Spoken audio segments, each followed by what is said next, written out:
Hello and welcome to episode number 11 of the PT Central podcast, Getting Real with Jazz Nic and Shanarah today. So we have a guest speaker. Shanarah is an accredited practicing dietitian and she has a wealth of knowledge she's going to share with us today, how that you can improve your PT business or your nutrition coaching, whatever your path you're going down. We have some great helpful tips for you and your clients. And straight from the expert. Yes, straight from the horse's mouth, as they say.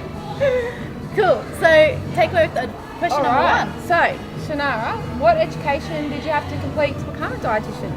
So to become a dietitian, it's a minimum of 4 years at uni. So some people complete more than that. After that, we have a 12-month mentoring program with a senior dietitian. So we spend 12 months doing that. Pretty much 5 years. Yeah, pretty much. And then after that, so every year we have to complete 30 hours of continuing professional development for CPD. So kind of like CECs for the fitness industry? Yeah, so it's the same with us. So we anything from journal articles to watching webinars to really attending cool. workshops. So To keep you upskilling. yeah. So it never stops. We never stop learning. So That's good. Yeah. Because the world constantly changes too, and the information and guidelines or whatever you go by gets updated all the time. Yeah, exactly. Any industry, same thing, I think. Yeah. So, what advice could you give then to personal trainers looking, to help their clients out a bit more with nutrition? I think the biggest piece of advice is understanding your limits and knowing when might be a best time to refer on. So knowing that there are other people out there who are very skilled in nutrition, nutritionists, dietitians, and developing a really good relationship with a local dietitian that you feel comfortable referring your clients on to when they need it. So understanding that to get the best from your client, you may need to get outside help. So I think that's a big piece of advice. So. Yeah, awesome. And with the weight loss industry, it's such an interesting. I guess it's like it is an industry, but it's like it's got all different parts and people that believe different things. And what do you reckon? Where do you reckon it's going wrong? Like, where do you think the weight loss industry is going wrong? I think where it's going wrong is probably what makes it so successful, and that's that it feeds off of negativity. So it feeds off of telling people that the way they look isn't right, or they should be striving to be something different to what they are, or trying to make everyone, I guess, fit into like this kind of mold. Yeah. But in saying that, that's why it makes so much money. It's why it's so successful. Yeah. That's why people keep coming back. So I like that. That's really key. Yeah. And how do you think the weight loss industry should be? I think it should be, and I think where it's going is towards more individualised nutrition. So understanding that not everyone is the same person, and that there's no need to fight between the different nutrition camps.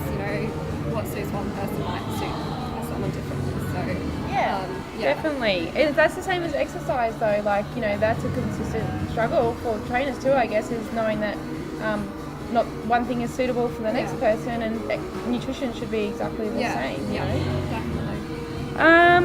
What do you think the main thing is that people struggle with when it comes to their nutrition, and how do you believe it can be solved? I think it's that a lot of people, the weight loss industry makes us believe that there is a quick fix, and a lot of people want that quick fix. So they want to lose X amount of weight in X weeks. Yeah. And I think that if we can get away from that, it will be a lot better. If you can't see yourself following whatever diet or plan you're on in 6, 12, 18 months, even 10 years, you probably should stop it now and find something that suits you better. That's right. You need to become a lifestyle, not an 8-week diet. Yes, I really appreciate hearing that actually. It's not said often enough, I don't think. Yeah. And it's hard when we see clients come in, follow a nutrition plan for a little while, but they look at it as a short-term thing, and they think they sometimes don't manage to change their perspective on food, and so they end up falling off and starting something new, and it's a consistent battle that it shouldn't be. Yeah, I mean, if you only see it as something that you're going to do for the next 8 weeks, then you think that after you lose the weight you can go back to what you were doing before and you haven't learned anything, then it's not going to work. Yeah. So it's something you need to sustain for the rest of your life. So if you can't see yourself sustaining the particular diet for the rest of your life, then don't do it. Find something else. Yeah. That's good advice. And so how can trainers kind of funnel that down to their clients? Do you think just educating them? And yeah, I think as a trainer, I guess as a dietitian, we're taught that there is no one way suits all. So I think as a trainer, understanding that just because you might have success on a particular diet, if you're following a low carb, a paleo, a vegetarian, a vegan diet, if you have success, it doesn't mean that your client's going to have success on that diet. And understanding that there they're a different person and they may need to eat differently to you. Yeah, that's right. And supporting them to find their own healthy So lifestyle. interesting how like everyone's different too, and it's like we're the same bodies and created the same way, but we're all so different still. Yeah. And our bodies all work differently and process food differently, and not only that, we were all brought up differently. We all have different social environments around us, different cultures. We'll eat differently. So there's a lot to think about when it comes to nutrition. Yeah, right.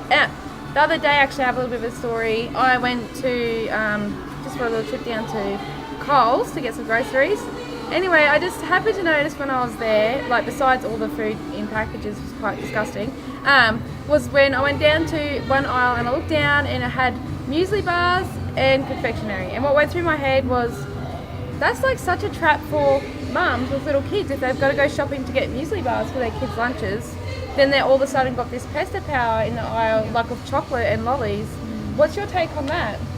I mean, it's exactly what you said. It is pesta power, and that's why they have it there. So, all those supermarkets, they're all big businesses. They have to make money somehow, and they know that having, muesli bars and chocolate in the same aisle, or having chocolate at the checkout, that's what gets kids to, want to buy those things. So, I think, it's impossible to avoid, and the supermarkets are probably never going to change what they do. So, I think it's just really, if pesta power is a problem, instilling in your kids, what is healthy and what's not, what's a treat food, what's sometimes food, what's something we eat every day. So really teaching your kids at home. And I mean, the more cravings people have and the fatter people get, the more food they're going to eat, which gives supermarkets like one up, because that's how they're going to grow their business. So it's difficult.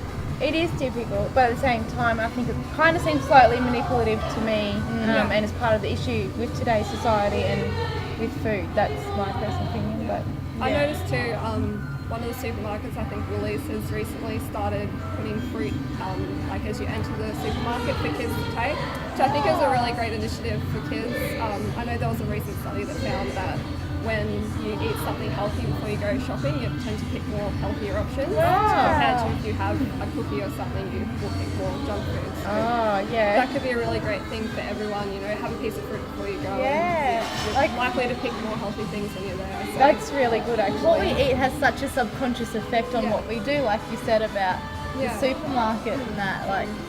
Yeah, it's really interesting. So hopefully having the fruit at the start will help to get people sway to make their healthier opinions. choices. I didn't know Woolies was doing that, so that's great to hear. I think it's only a new thing. So or even better, try and take a list into the supermarket and stick to your list. Try and get your fruit and veg. In Australia, we're really lucky that we have so much great fruit and veg, and going to your local greengrocer to get that. They're less likely to have chocolate everywhere for you. Going to your butcher to get your meat, and then when you have to go to a supermarket, just getting what you need and avoiding basics. those other The staples. I also hear about stick to the outside aisles at supermarkets and stuff like that. So some other keys in there too. Yeah, definitely.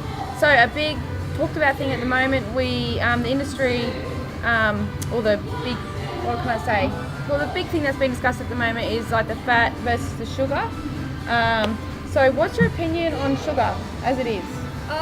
I think there's no need to vilify one particular ingredient. I think that's what's happened over the last 20, 30, 40 years. So we vilified fat and it hasn't done us any favours, and now we're going towards sugar. So I don't think that's going to do us any favours in the long run. It's more about your entire diet rather than just one item. And sugar's in so many healthy foods. It's in fruit, vegetables, dairy. And we don't need to be limiting those, but in saying that, a lot of people can do with limiting their added sugar intake. Okay. I think that's where, cakes, chocolate, chips, that kind of thing. They also contain not just sugar that's bad, but what about processed flours and icings and other chemicals in that? There's no need to, I think, vilify, especially fruit, veg, dairy, which contains sugar, which unfortunately is a lot of people are sort of going towards there, where they're trying to reduce, or they're trying to stop eating all those foods because they contain sugar. But then the fruit, they're really healthy. Has other stuff in it that helps counteract that sugar anyway. It's got vitamins, fibre. Yeah, exactly. So So we don't want to be doing they've got antioxidants and everything. We don't want to be killing those guys off in a hurry. But saying that, cakes, chocolate, lollies, we can all definitely do decrease. those. So, And so with the low fat, the fat problem, we then had a low fat industry Yep. spring up. Yep. They made millions of dollars off low fat products. And now we're going towards sugar-free. Yep. Now we've got a whole heap of sugar-free stuff on sale now, and it's probably just getting more and more and more as people start to blame sugar as the weight loss problem. How do you feel about sugar-free products?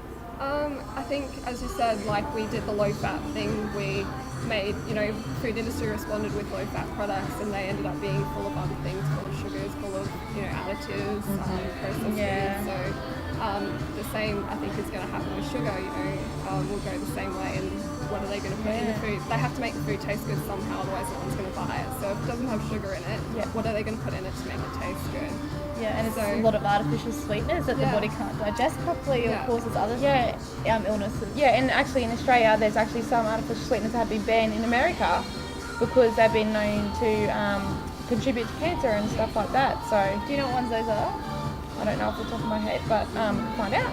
Yeah. For sure. And I think too, you get, the whole sugar-free craze. You jump online and try and Google a sugar-free recipe. A lot of them still have sugar in it. Yep. So rice malt syrup, honey, Dates. dextrose, glucose, Yes. dates, they're all still sugar. That's And, right. They're just in a different form. Yeah. And I know recently there was also a big uproar about one of the health gurus promoting her sugar-free baking products, but required you to put sugar in when you were cooking. So you take it home, it's got no sugar in it, the packet, you get it home and you have to add sugar in it. Yeah. So it's not really sugar-free by the time you're actually eating it. So there's a lot of tricks. It's a bit of false advertising. Yeah, it is. Yeah. There's a lot of tricks going on that, the food industry. Yeah, like how you can tweak with labels and how you can put different things on labels to say different things. Yeah, because on some of the American packages, they say like 1 gram of carbohydrates, but they have like 20 grams of fibre and other stuff, and they're actually considered carbohydrates. So it's quite interesting what they can and can't leave off labels. Yeah, they call it net carbs or something like.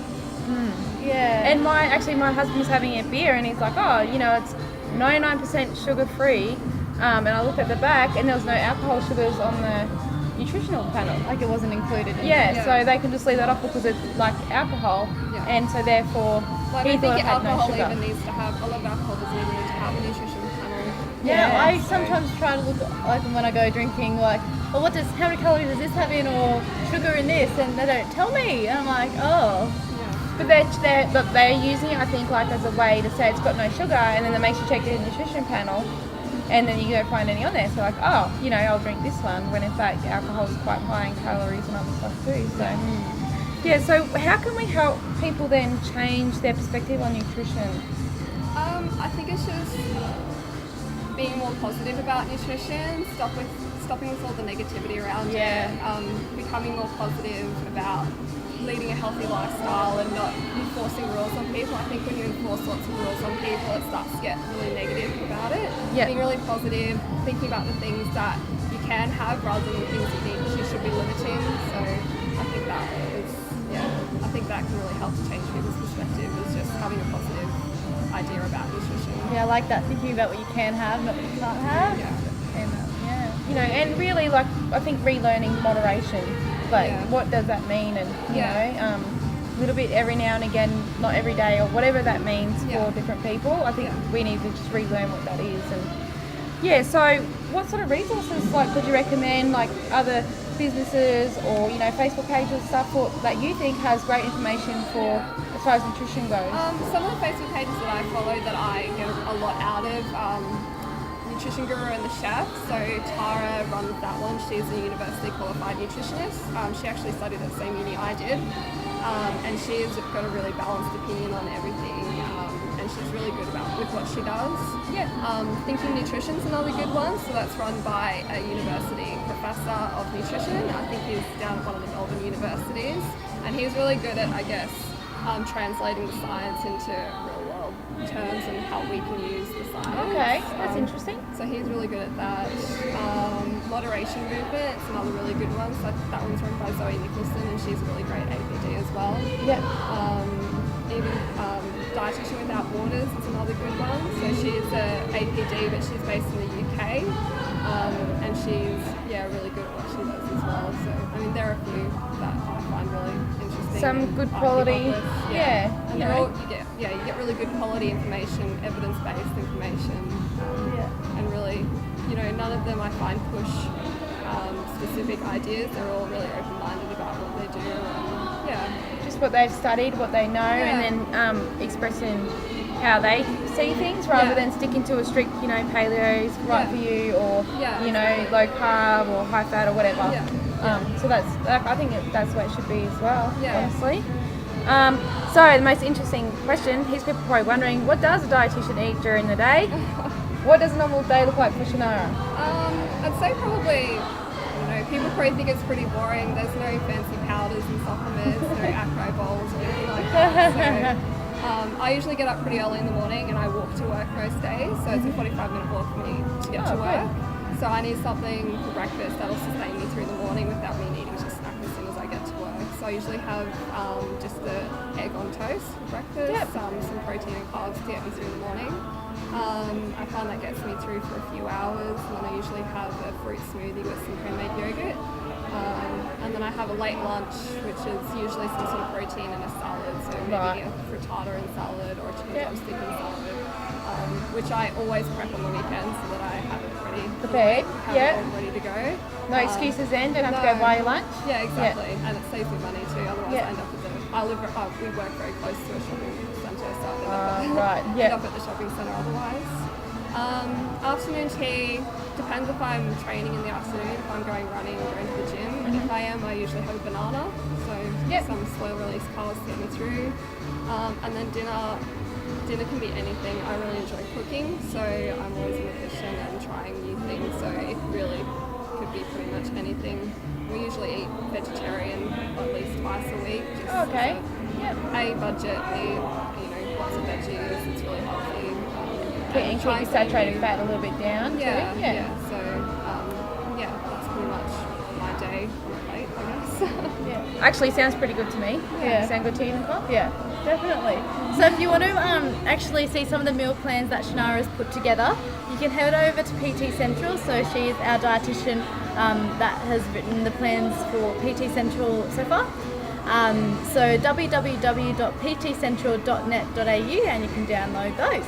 And if you have any ideas, suggestions or feedback on what you would like to see on the nutrition page, let us know. We'll get on to Shanarah, and we're just hoping to make it more helpful and beneficial for you guys as we can to help your clients. But before we go, one big tip on nutrition you could share with everyone, what would it be? I think forget about what everyone else is doing, forget about your neighbour, your sister, your friend, what they're doing, and find your own healthy. Everyone's healthy is different, so find your own version of healthy and make it work for you. That's awesome. Definitely. Cool. Awesome. Thank you so much, Shanarah. And we will see you tomorrow. Yeah. Excellent. Bye. Bye.